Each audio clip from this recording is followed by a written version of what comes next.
Welcome to Unplugged Live with Dr. Diane Smith-Clark, PhD. Get ready to get inspired by the stories of overcoming life's challenges to bring change and transformation. Here's Dr. Diane. Hello and welcome back to Unplugged. I'm your host, Dr. Diane Clark, and I am so delighted that you've joined us on this evening. You're going to be uplifted and encouraged by a powerful testimony on tonight. Listen, I want you to like, subscribe, share to my YouTube channels, Facebook, Instagram, all social media outlets. We appreciate you clicking that button, because what that does is it helps the algorithm cause us to be viewed in more areas than usual. So I appreciate your response. If you're just stopping by, leave us a note and say, I was here. You know how we do that on the wall? I was here. So I would appreciate that from you. We're on every Thursday night at 7 o'clock, Unplugged. And we are addressing mental health awareness, how it is impacting the church, and what we can do to try and save a generation from mental health disparities. Tonight, my guest is John Heyman, and he was born in poverty, trafficked as a child slave overseas, and adopted as a young boy into an American family.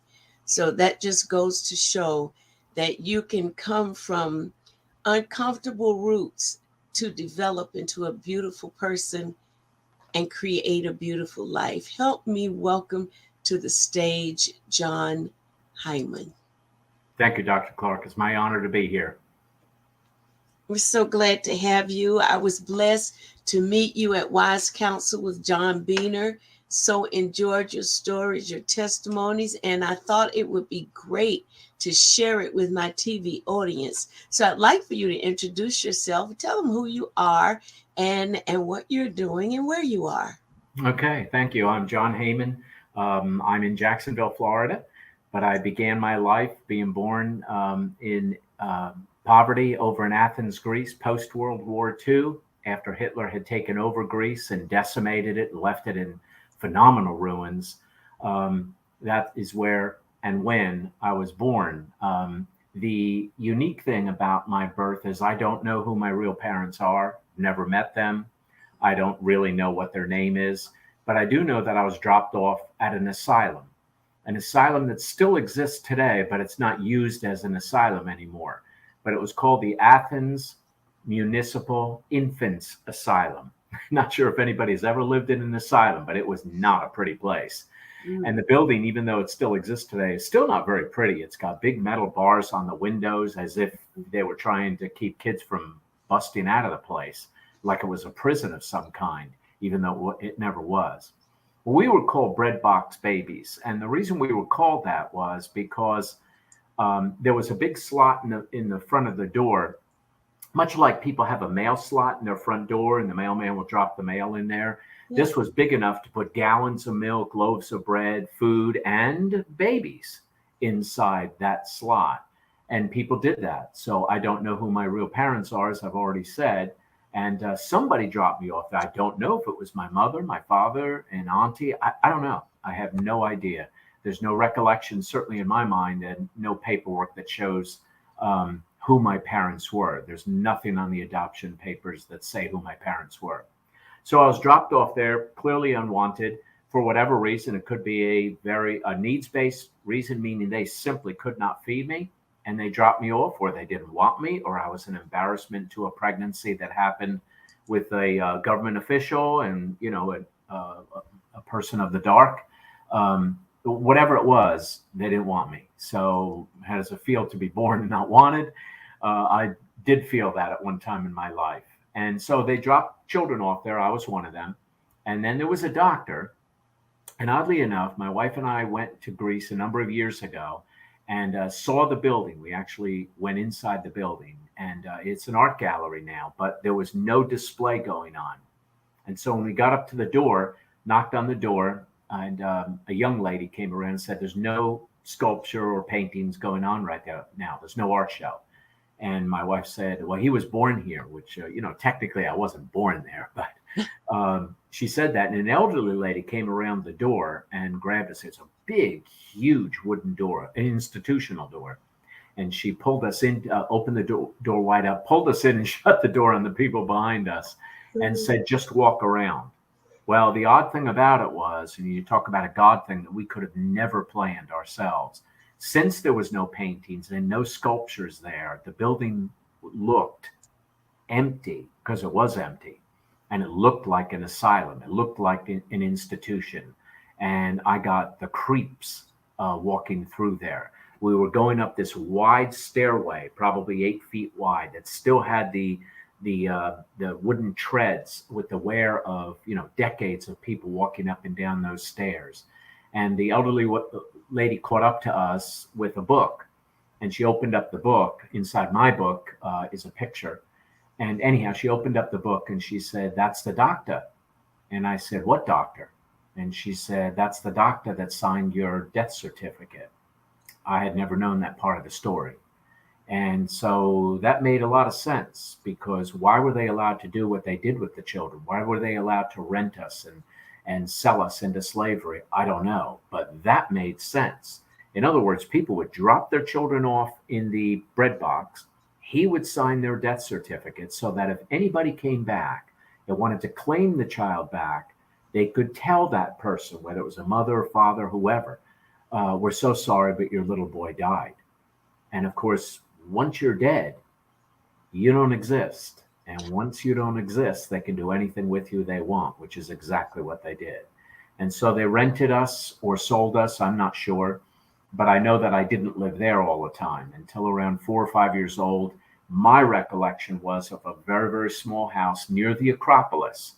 Now, over in Greece, in the capital city of Athens, is a hill called the Acropolis. And on top of that hill is a very famous building called the Parthenon.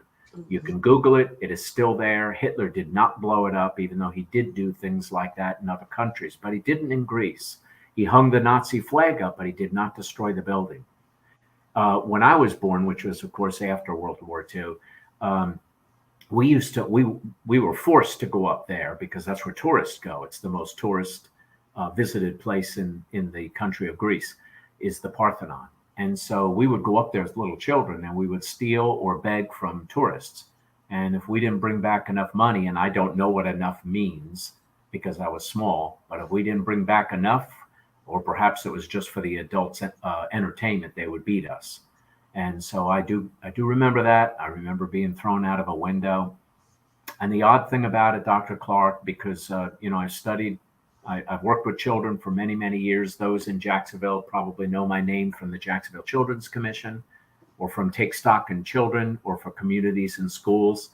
And the newest creation I was blessed to do with some wonderful, wonderful people was Elevate Jacksonville, fantastic organization that's thriving today.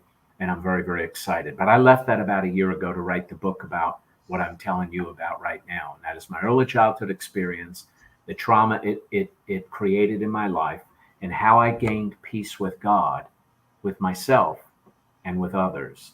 Because when you were abused like that as a child, one of the traumas you have, at least I had, was, first of all, terrible memories I had, nightmares till I was about 10 years old, even though I was adopted at around 4 or 5 years old.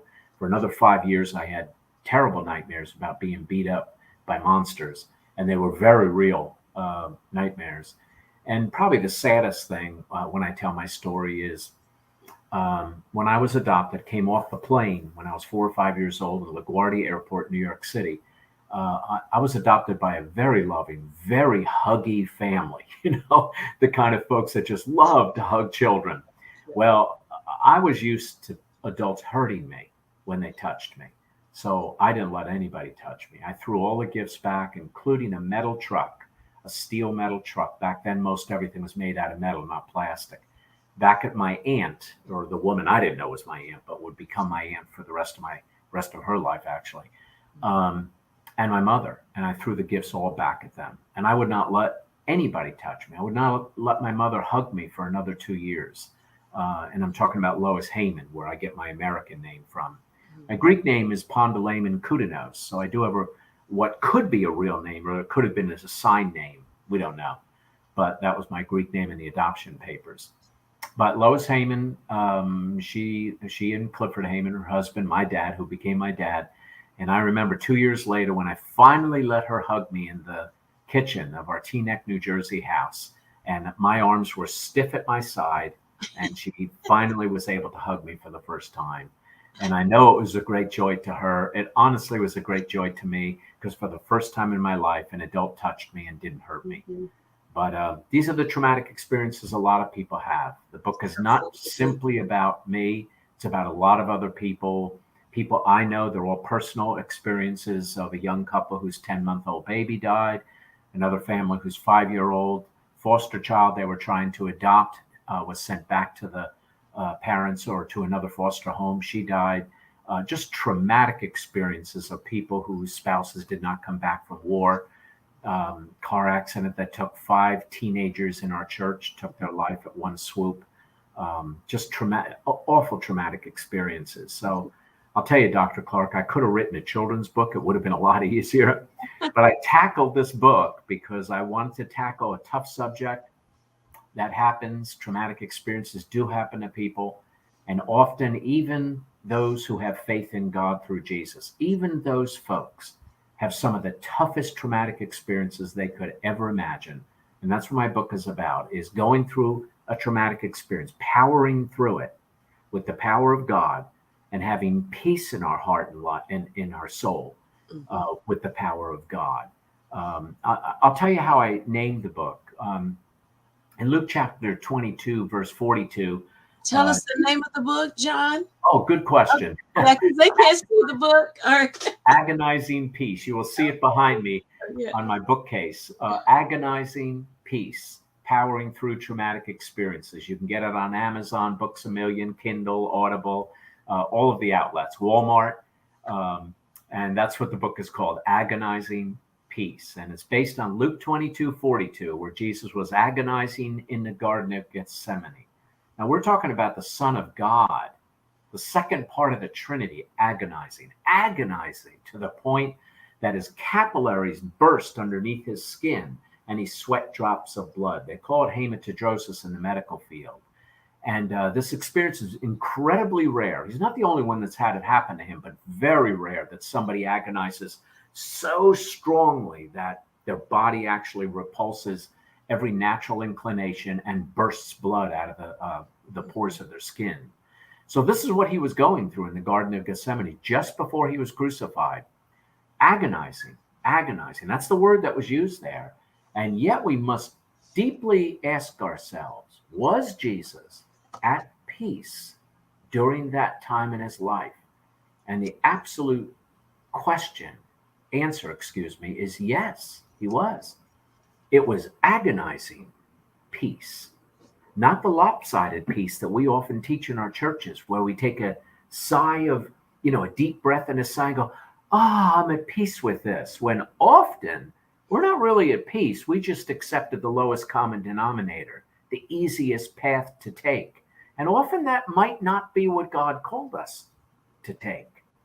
And so Jesus said that. And he said this in the middle of that prayer. He said, Father, if it be your will, take this cup from me. In other words, he was saying, I don't want to go through this. His humanity was broken. It was painful. It was agonizing. But he was at peace because this is the colossal statement he made. But not my will, but yours be done. Wow. That's the kind of peace I want when I go through a traumatic experience. That sometimes I don't understand. Sometimes I will cry out to God and say, I wish you would pass this cup from me, but not my will, but yours be done. That's where real peace, not lopsided peace, comes from.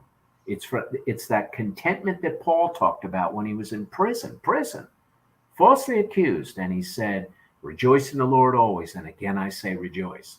I don't know that that's the words I would say if I was in prison falsely accused. I was just about to ask you, when did you realize a lot of people who have experienced much less than what you did, who have not maintained their sanity. They've not maintained a good self-image or self-worth. When did you come to the understanding that out of your life, this beautiful person got created with such raw material? Well, you bring up a phenomenal question there. Love covers a multitude of sins. It really does. And when you or anybody listening to this is loved in their life, it will cover a multitude of sins. When you have a blood family, that's the family you were born into, and you have a love family. For many people listening to this broadcast, it's the same family. Their blood family is their love family. For me, that was not the case. And for many others probably watching or listening to this broadcast, that's not the case. They have a blood family, but it's not a love family. But when you find your love family, which I found in the Hamans, it makes a world of difference in your life. It opens up your mind to the goodness and fatherhood of God, of his love for us, of his salvation that he has provided to us, that had I stayed in that slavery situation over in Greece, I'm not so sure I would have ever understood those concepts. What is a father like? Because those men beat me. What is love like? Nobody loved me there. First of all, I was abandoned and dumped off in an asylum and then sold into an abusive situation just to survive. I had to steal from tourists. So some people are blessed with blood family and love family at the same time. But if you're not, pray for a love family. If you don't have one right now, find one, because there are people in this world that want to love you. And that makes a radical, massive difference in your life. I certainly agree with that, because I came from a good family. I think the whole love thing was a misunderstanding. I'll say it like that. It didn't feel much like love. But when I became an adult, there was a love family that adopted me.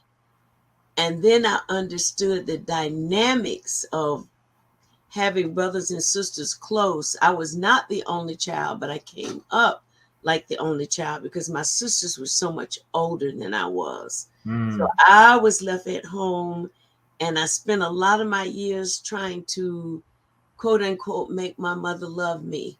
I only understood that she loved me after I was an adult. That was the only way she knew how. Yeah. In me and the child, I was longing for something else that I couldn't express and did not know how to extract from the surroundings that I was in. But when I found my love family, I must say it's a lot of love, and then it's drama. I mean, because all these personalities, and then that they love you now, and then something happens. Well, this sister doesn't care for you anymore, and this brother, but then the rest of the family does. But what it caused me to experience was love, and love is not always comfortable. Love is not always peaceful. Love is not always making you laugh and making you happy.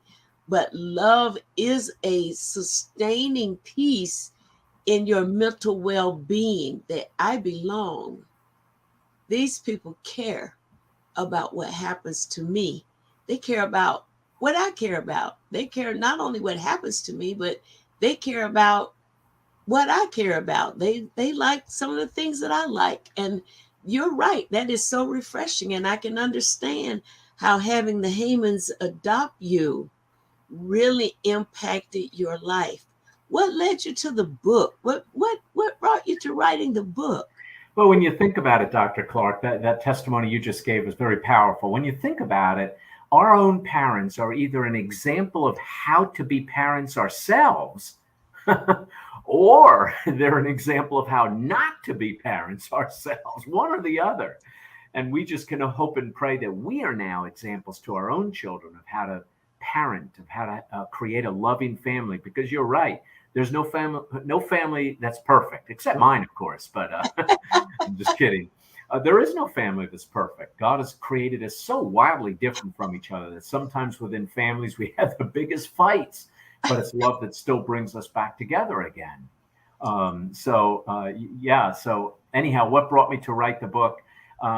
I had left the nonprofit world. I have been very blessed to grow very small nonprofits into very large nonprofits. My last one grew to be $38 million. That's a very large nonprofit with lots of staff members, lots of work with children. I love doing that. I was telling somebody yesterday about some of my blessings in being successful, and he said, you're competitive. And I said, well, my philosophy is this: when I win, children win.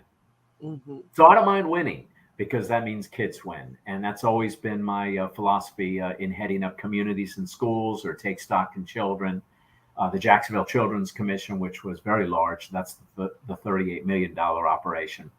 And then even starting Elevate Jacksonville. So when I left all that, where I didn't have to be a CEO anymore, I didn't have to hire people, didn't have to run programs, didn't have to raise money. It's one of those things where you say, God, what do you have next for me? And my wife and I sat down and thought about public speaking, which I've done a lot over the years. I've spoken to over 300,000 people. So I enjoy that. I believe that I'm gifted in that area. Public speaking, consulting, and this book. And she said, you need to tell your story. And so I started to write it. And honestly, Dr. Clark, none of the publishers took interest in it. I submitted it to many publishers, traditional publishers, not the self-publishing. Nothing wrong with that, but that's not the route I was going. And so none of the traditional publishers wanted it. So we set it aside, and we were going to focus in on public speaking and consulting, which I still do. But 10:30 one night, I got an email from the publisher called Charis, Kharis. And they said, we're interested in your book. And they're a traditional publisher. We pay all the bills, we get it copyrighted, and, the whole thing, they do it. You have to write it, but they do the rest. And so I was elated, of course, because not many first-time authors are published by a traditional publisher. So I knew I was blessed. I knew this was a God thing, and went to work like crazy after I left literally 1 full year ago. I left the nonprofit world, and I started writing. I started dabbling in the book. Charis emailed me in August at 10:30 at night. And I had to get it done real fast by October. So I did finish it by October. They had it published by December. That is very fast. Most publishing of books lasts up to 18 months. This happened in 3 months. So it was officially released in January. And like I'm doing right now, I'm talking about the book, Agonizing Peace. And I want people to take a look at it, people that are hurting, people that have been jilted by other, perhaps even family and friends that don't know how to handle their traumatic experience. Often on Facebook, all we put is, so sorry. We type, so sorry for your loss. And we mean it. We're not being disingenuous, but we have nothing else to say. And I think of Elton John, where he said, some soar to the stars and some live with the scars in the circle of life. He has no answers to that. But that's quite a powerful statement. Some people get to just soar through life, and others have to live with the scars of things that have happened to them. And my book is for those folks that have scars in their life. Johnny Erickson Tata said it powerfully. If nobody knows who she is Johnny and Friends. She's the one who became very famous for putting a pen in her mouth. Well, somebody had to put the pen in her mouth because she dove into a pool at 19 years old, quadriplegic for the rest of her life. She's still alive. And she drew Hallmark cards with her mouth. She's quite an artist. And that's how she became famous. A lot of people know her for doing that. But she made this statement, and she's somebody at 19 years old that became a quadriplegic, very healthy diver. And she said, God allows what he hates. Now, remember, she has a right to say this. God allows what he hates to bring about what he loves. Let that sink in.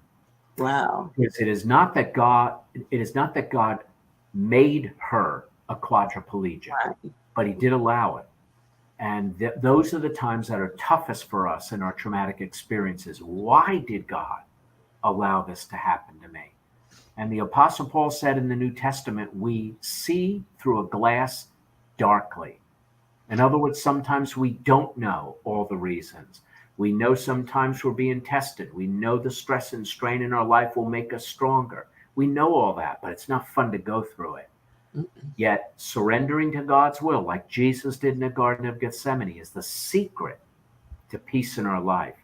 And Dr. Clark, I was telling somebody this morning from Detroit, I said, you can have peace right now. You don't have to wait for a traumatic experience. In fact, I hope you never have a traumatic experience. Right. You people are blessed that way, not me. It's not a prerequisite, right? Yeah, thank you. It's Exactly. not a prerequisite to peace. Yep, that's right. But we can have peace every day simply by surrendering to God. And as Paul said, I have learned to abound, which means he had money. I learned to abound, and I've learned to live in want. That no matter where I find myself, I am content. That's powerful. And that doesn't mean that he didn't move forward with things. It doesn't mean that he didn't acquire things. Right. What it meant was that he was not lustful for things. And that is very key, because we live in a society of consumers. And we consume even things we don't need, sometimes even things we don't want. Just because we've been programmed to be consumers. We go shop and we buy things on impulse, and it takes something to connect while you do that. And I found out that it was because of some mental imbalances in the emotion and in that feeling, that emptiness that you don't know how to describe. Right. It's not just for a person. It's not just, but it's really for that fulfillment of purpose in your life. I know I have a nonprofit, John, called Pride in Action Community Services, and you may have come across us because all of the organizations that you talked about, we work with them as well in the grassroots communities and low-income housing projects and poverty-stricken communities. And even now in September, I am planning to do a benefit of some sort for grandparents who have the sole responsibility of their grandchildren. And I am in process now of securing the venue so that I can go ahead and build that, because a lot of children are coming up angry. They're being very loved and very taken care of. But they're wondering, well, why, where's mommy? Why isn't she here? Where's daddy? Grandma, we love you. We thank you. And we don't know what type of dynamics that produces, because I look at myself. I would not want to be raising my grandchildren at my age right now. I really wouldn't, because it's a lot of responsibility. It's a lot of energy. It's a lot of responsibility, and a whole lot of love that you have to give to those children for them to be healthy mentally and emotionally balanced. And so it's just great that God, I would say, just groomed you through the nonprofit sector. Yes, it was a wonderful experience. Dr. Clark, I gave you some books, a box full of my books, because I really wanted people that cannot afford to have my book to have a copy of my book. And I hope you've been able to use it. I'll give you more if you want some. But it's because people that can afford it, it's $15.99. People that can afford it gives me the opportunity to give it away to people that can't afford it. So your work is fantastic, and I hope the book is a blessing to many of the folks that you're working with.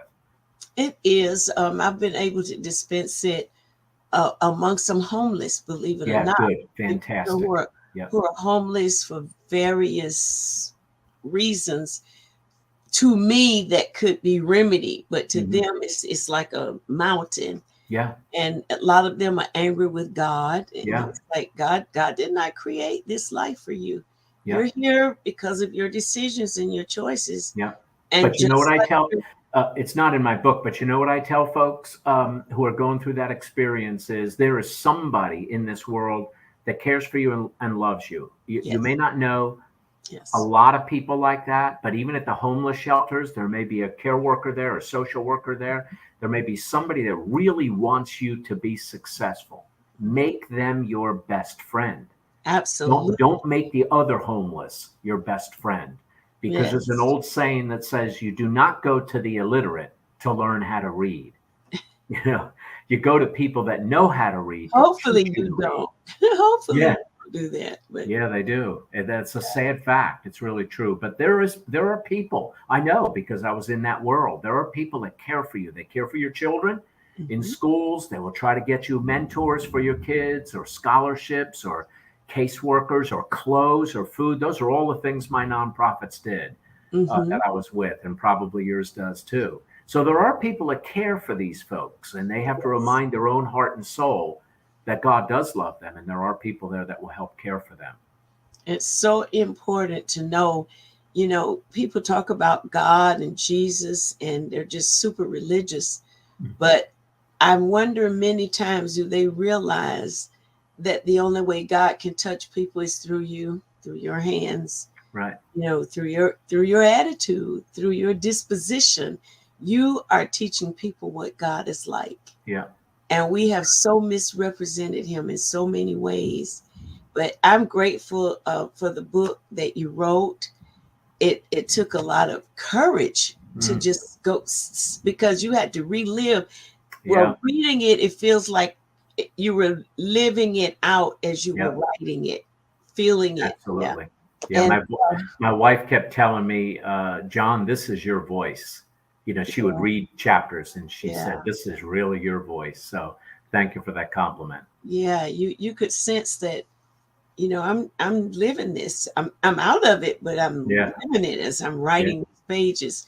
But thank you so much for being on the show. I want to get with you afterwards or at some point in the future, because my event is not until September. And I really, really wanted to go over big and encourage some of our seniors, because they're so bogged down. And I think a night of joy and appreciation would do them good. But thank you, John Hyman. Please tell people how they can contact you, or if you have another seminar coming up, and where they can get your book. And if they can't afford the book, they can just contact us here on the show and we'll get a book to them. My book is on Amazon. You can get a hard copy, a soft copy, paperback, Kindle, Audible. It's on Books A Million. It's at Walmart. If they don't have it, just tell them to order it for you. They'll send it right to your house. You can get it through the publisher, which is Charis, Kharis, CharisPublishing.com. So there's many ways to get the book, but most people are real familiar with Amazon. That's the easiest way to do it. And I think they'll be blessed by it. It's an incredibly hopeful book. It teaches people what to do in their own soul to surrender their life to God, to gain that peace that the book talks about. So, and they can go to my website, which is Heymann, HeyMann, HeyMann, HeyMannConsulting.com, HeyMannConsulting.com. All right. Thank you so much. And we certainly have enjoyed you on tonight. We look forward to future fellowship and interaction. Thank you, Dr. Clark. Well, that's a wrap, folks. Thank you for tuning in. Don't forget to like, share, subscribe our social media channels. And I pray that you were blessed by this testimony on tonight. If you would like to have a copy of John's book and you cannot afford it, you can contact us here. Just leave a note in the chat and how we can get the book to you. We have some copies that we can distribute to persons who cannot afford to buy the book. Please know that we love you and God does too. We'll see you next Thursday night with Unplugged. Thanks for joining us for Unplugged Live with Dr. Diane Smith-Clark, PhD, helping to bring change and transformation in the mental health space within the church community. Dr. Diane wants to hear from you. If you have any questions, comments, guest recommendations, or program topic ideas, visit DianeUnplugged.com and click the Contact Us link. Dr. Diane also appreciates your prayers and your financial support. You can give online at DianeUnplugged.com and select Donate. If your business or ministry organization is interested in sponsoring this program, you can go to DianeUnplugged.com and click the Contact Us link. Unplugged Live is on all the social media platforms. Just search Dr. Diane Smith Clark, follow, and subscribe. Unplugged Live with Dr. Diane Smith Clark, PhD. Healthy mind, wealthy life.